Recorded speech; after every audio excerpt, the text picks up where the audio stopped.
اعوذ باللہ من الشیطان الرجیم بسم اللہ الرحمن الرحیم۔ ਇੱਥੇ ਯੂਸਫ ਪਸਰੂਰੀ ਨੂੰ ਬਿਮਾਰੀ ਪਈ ਸੀ ਜੀ। ਕਹਿੰਦਾ ਸੀ ਜੀ ਉਹ ਮੁਹੰਮਦ ਉਮਰ ਇਸ਼ਕ ਵੀ ਕਹਿੰਦਾ ਵੀ ਉਦੋਂ ਸਰਕਾਰ ਕੋਲ ਹੀ ਹੁੰਦੇ ਆ ਜਦੋਂ ਮੀਆਂ ਬੀਵੀ ਕਮਰੇ 'ਚ ਜਾਂਦੇ ਹੈ ਤੇਰਾ ਖਾਣਾ ਖਰਾਬ ਹੋ ਜਾਵੇ। ਮੈਂ ਕਰਾਂਗਾ ਨਾ ਬਿਆਨ ਫਿਰ। ਇਹ ਵਾਕਿਆ ਟੁਰਿਆ ਹੀ ਆ ਰਿਹਾ ਜੀ। اتوں پھر شروع کر دینے اس حدیث سے آپ کا حاضر ناظر ہونا بھی ثابت ہو گیا، ورنہ آپ اسی وقت فرما دیتے کہ میں اس وقت حاضر ناظر نہ تھا جب انکار نہیں فرمایا بلکہ خود ان کی ولایت کو ظاہر فرمایا، ولدیت کو ظاہر فرما دیا۔ تو علاوہ ما فی الارحام کے علم حاصل ہونے کے آپ کا حاضر ناظر ہونا ثابت ہو گیا۔ اپنے بزرگ تیسرا آ گیا جی، اپنے بزرگوں کے سامنے آج جاننا، گھٹنے ٹیک کر بیٹھنا طریقہ مسنون ثابت ہوا۔ حضرت عمر رضی اللہ تعالیٰ عنہ دی ادا ہوگی جی۔ یہ فعل اس کی عبادت نہ سمجھی جائے گی، جیسا کہ بعض متبعین جلالین اس حدیث سیاح اور الفاظ و سنت صحابہ رضوان علیہ اجمعین کا انکار کرتے ہوئے بزرگوں کے سامنے گھٹنے ٹیک کر بیٹھنا عبادت کی بنا پر شرک کہتے ہیں۔ حالانکہ اگر یہ اس بات کی اس بزرگ کی عبادت سمجھی جاتی تو حضرت عمر اس فعل کو نہ کرتے، بلکہ حضور اکرم صلی اللہ علیہ وسلم حضرت عمر رضی اللہ تعالیٰ عنہ کو اس فعل سے منع فرما دیتے۔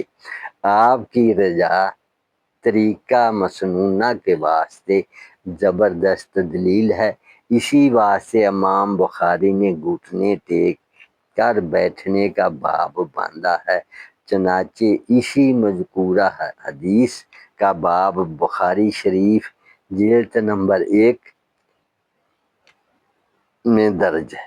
باب من بارک اعلی رکبت عند الامام اولا محدث، اور حضرت عمر کے مذکورہ بالا فعل سے استدلال لیا ہے۔ اس واقعہ اس حدیث پاک کا جی ہے۔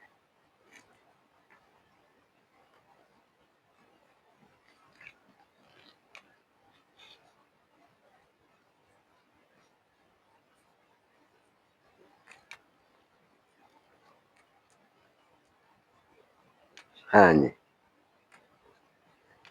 تفسیر خازن نبی صلی اللہ علیہ وسلم نے فرمایا کہ مجھ پر میری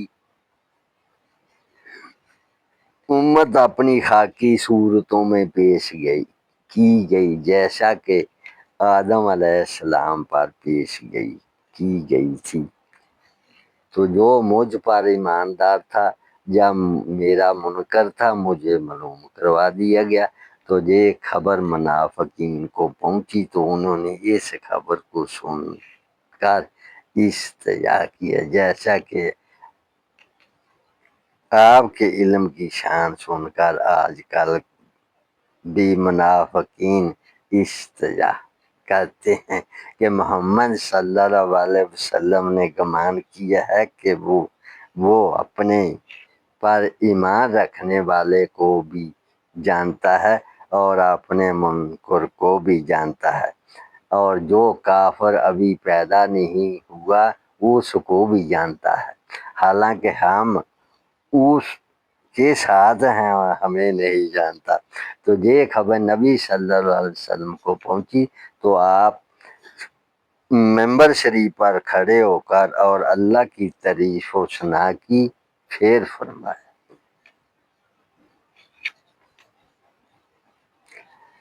کیا حال ہے ان قوموں کا جنہوں نے میرے علم میں طعن کیا۔ جو تمہارا دل چاہے میرے اور قیامت کے درمیان سوال کر لو تو میں تمہیں خبر دوں گا۔